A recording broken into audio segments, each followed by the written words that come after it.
Cerita ini datang dari yang bernama Aryani. Halo Aryani. Katanya Aryani ini tuh memang punya kepekaan soal makhluk-makhluk tak kasat mata gitu. Tapi alhamdulillahnya kepekaan Aryani hanya mampu melihat tanpa berkomunikasi. Cerita yang akan aku kisahkan ini terjadi pada akhir tahun 2019 lalu. Saat itu, Aryani masih duduk di bangku kuliah semester 2. Dan pada saat itu dia bergabung di salah satu organisasi kampus yang cukup aktif. Di organisasi tersebut pada akhir tahun 2019 melakukan pelantikan di salah satu bumi perkemahan di salah satu daerah Cibubur. Acara pelantikannya kurang lebih diikuti oleh 100 peserta termasuk panitia. Kebetulan pada saat itu Airin menjadi koordinator acara atau seksi acara yang harus memastikan kegiatan berjalan sesuai rencana. Dan sekedar info, untuk pengetahuan saja, tata letak di bumi perkemahan, tempat kemah para peserta itu berada paling ujung belakang dari pintu gerbang masuk. Letaknya agak menurun ke bawah dan ada tebing di sebelahnya, serta ada pula lapangan yang agak luas. Di tengah paling depan ada gazebo yang cukup besar yang memang mereka gunakan untuk tempat acara utama. Tenda-tenda peserta dibuat berbentuk letter L, sedangkan letak tenda panitia itu agak memojok ke belakang dekat WC umum. Dan satu gazebo kecil yang memang digunakan untuk memenuhi barang panitia. Ada juga keperluan memasak lainnya.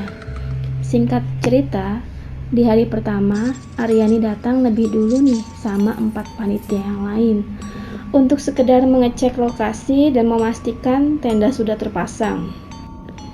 Sesuai jadwal hari itu, di bumi perkemahan ada begitu banyak sekali tempat yang sebenarnya bisa mereka pilih. Hanya saja mereka lebih memilih tempat yang paling bawah tadi. Untuk menuju ke sana, mereka harus memutar ke sisi lapangan utama dan menuruni banyak anak tangga. Pada saat itu, Aryani dan sejumlah perlengkapan yang memang disediakan pihak penyewa, mereka sedang menyiapkan semua keperluannya sebelum semua panitia dan peserta datang. Dan di siang harinya gak ada yang aneh. Awalnya semua berjalan normal sampai menjelang zuhur.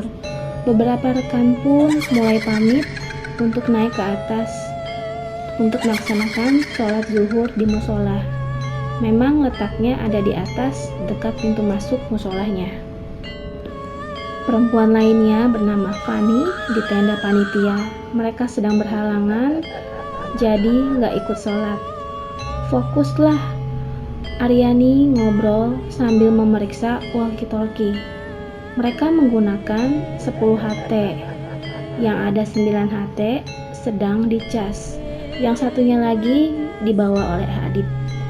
FYI, Adit adalah ketua panitia atau ketua acara tersebut. Tiba-tiba nih, salah satu HT yang sedang dicas berbunyi.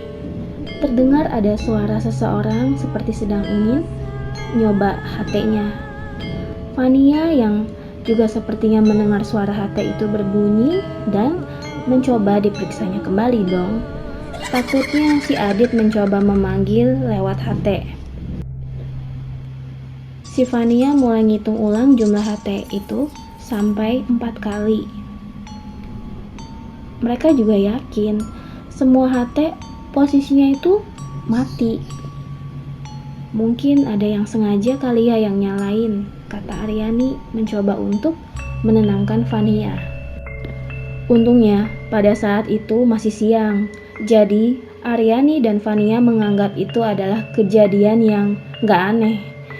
Beberapa saat setelah 3 rekan selesai sholat, yaitu Arif, Adit, dan Aris, mereka berjalanlah menuju ke lokasi mereka.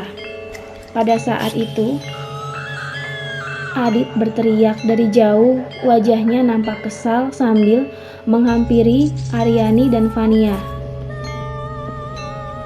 "Aryani, kalau mau tes HT itu nanti aja lah, tunggu panitia yang lain," kata si Adit, ngomong sambil nunjukin HT milik dia. Airin kaget dong mendengar hal itu dan ngebatin, "Apaan sih? Orang dari tadi HT gak ada yang nyalain kok." Akhirnya, Fania dan Aryani memeriksa kembali tombol on dan off. Dan benar, semua ke-9 HT posisinya mati. Ngomong apaan sih? Dari tadi tuh HT di sini semua dan posisinya tuh mati. Dan HT memang lagi berjejer karena sedang dicas semua. Adit menoleh ke Arif dan Aris. Mereka juga lagi ikut-ikutan sholat dan juga memastikan mereka juga dengar tadi HT milik si Adit tuh bunyi. Ada panggilan waktu lagi sholat tadi. Kata si Aris, tadi tuh ada suara perempuan manggil-manggil berkali-kali di HT. Mungkin ada yang lupa ngecilin volume pas kita lagi sholat, kata Adit. Diikuti oleh anggukan Aris yang setuju. "Memang aku dengar kok ada orang yang manggil, suara perempuan." Mereka berlima saling menatap satu sama lain dan jatuh cinta. Enggak. Mereka semua saling menatap ke Aryani dan Fania. Kemudian Fania bilang, "Aku gak ngapa-ngapain HT-nya, demi Allah. Dan sama sekali gak mencoba untuk ngetes HP, untuk ngetes HT-nya." Mereka berlima pun saling diam. Suasana menjadi mendadak dan jadi tegang gitu. Untungnya Adit sebagai ketua panitia mencairkan suasana dan menenangkan mereka. "Udahlah, gue mungkin aja HT-nya lagi error kali, perlu dicas. Jadi kedengeran ada suara perempuan gitu." Dan setelah itu mereka melupakan kejadiannya. Singkat cerita, akhirnya panitia dan peserta pun mulai berdatangan menggunakan mobil yang disewa beramai-ramai. Saking sibuknya waktu itu, Aryani tidak memperhatikan kejadian-kejadian kecil. Seperti banyak anak-anak kecil atau lebih tepatnya makhluk yang tubuhnya kecil berlarian di tengah-tengah lapangan, melompat dari satu tenda ke tenda lain. Aryani saat itu berpikir, oh, itu adalah hal yang biasa di hutan, yang pasti banyak penunggu-penunggunya. Dan hari itu pun berlalu. Maghrib pun tiba. Pada saat itu memang jarak musola jauh dari tempat mereka dan harus naik lagi tangga ke atas, melewati jalanan yang gelap. Panitia pun memutuskan untuk menggelar sholat maghrib berjamaah di tengah lapangan, dilanjut lagi dengan acara mengaji bersama. Karena pada saat itu Aryani sedang mens, dia berbagi tugas dengan yang lainnya untuk berkeliling, memastikan dan memeriksa tenda. Barangkali ada peserta yang masih ada di tenda. Aryani saat itu hanya berbekal senter handphonenya. Waktu memeriksa tenda satu persatu, karena untungnya gak ada yang aneh dan Fania pun berdirilah di barisan belakang. Pada saat peserta panitia lain itu lagi ngaji bersama, sesaat kemudian Aryani ngeliriklah ke arah tebing yang sebelah kanan lapangan. Ada seorang dengan perawakan tinggi besar sedang berdiri di atas tebing dan mengawasi mereka yang ada di bawah. Karena memang tebing itu sangat tinggi, jadi bisa melihat dengan sangat jelas siapa orang yang berdiri di atas tebing itu. Sampai akhirnya Aryani nanya sama Fania, "Itu siapa sih yang berdiri di atas tebing?" Fania pun melihat ke arah tebing. "Oh, itu mungkin si Raka, karena kan si Raka badannya paling gede dan tinggi di sini. Cuma ya si Raka doang." Aryani menjawab, "Oh iya, itu si Raka kayaknya." Setelah itu, Aryani tidak menatap lagi ke arah tebing, tetapi masih ngebatin. Kalau dilihat-lihat, ukurannya lebih tinggi dan lebih besar dibanding tubuh manusia normal. Akhirnya, Aryani mencoba meyakinkan diri dengan ngomong aja, "Oh iya, itu kayaknya si Raka deh, fix." Tapi ngapain ya si Raka itu naik-naik ke tebing sambil ngeliatin kita lagi dari bawah? Apa mungkin lagi ngecek gitu dari atas? Tiba-tiba Aryani terkejut bukan main, karena sosok besar tinggi yang berdiri di tebing lompat ke bawah, mencoba terbang, lalu menghilangkan jejak. Dan Aryani semakin yakin, "Anjir, itu tuh bukan Raka." Airin tiba-tiba ngomong sendiri, "Hah? Itu siapa?" Saking kagetnya, si Aryani nggak bisa jawab pertanyaan siapa-siapa. Fania nanya, "Rin, lo kenapa?" Aryani cuma bisa bilang sama Fania, "Aku butuh tenang dulu deh. Aku butuh minum sama duduk bentar aja." Aryani yang saking kagetnya. Bukan saatnya Aryani cerita yang macam-macam. Pastinya suasana bakal kacau kalau aja Fania tahu apa yang baru saja dia lihat. "Kita balik ke acara lagi yuk."